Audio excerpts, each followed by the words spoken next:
Paul Snyder has worked as a car designer for Acura, Ford, Honda, Lincoln, and Renault. Has also taught design at prestigious institutions, including New York's Pratt Institute and Detroit's Wayne State University, before becoming the chair of transportation design at one of the country's premier automotive design schools, Detroit's College for Creative Studies. Paul's expertise and attention to detail is evident as soon as we sit down to go over the highlights and lowlights of this year's North American International Auto Show. He doesn't miss a line, even though he sometimes wishes he could. Autoblog. Big question first, was there anything that you saw at the show that was a real standout for you from a design perspective? Paul Snyder. No, not really. There was a lot of restraint.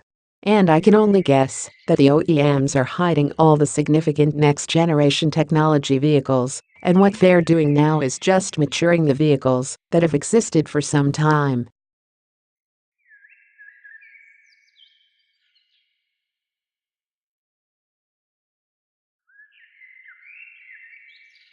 Perhaps there's a slight backing away from excessive line or excessive crease.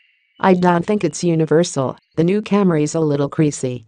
But I think Mercedes has led the movement away from the almost Baroque styling of earlier this decade, and others are following suit. P.S. I definitely saw the restraint. Though the Lexus has an extra line in there as well. Actually a couple, I think, on the front, on the fender, between the wheel lift and the hood, there's just sort of an additional line. It doesn't seem to really go anywhere. But I think the new BMW 5 Series is really interesting from the point of view that they tried something in one area, this helixing shoulder line, that kind of tucks under and becomes a kind of a deep crossing undercut, and that's really sexy in that one area, but that's not new.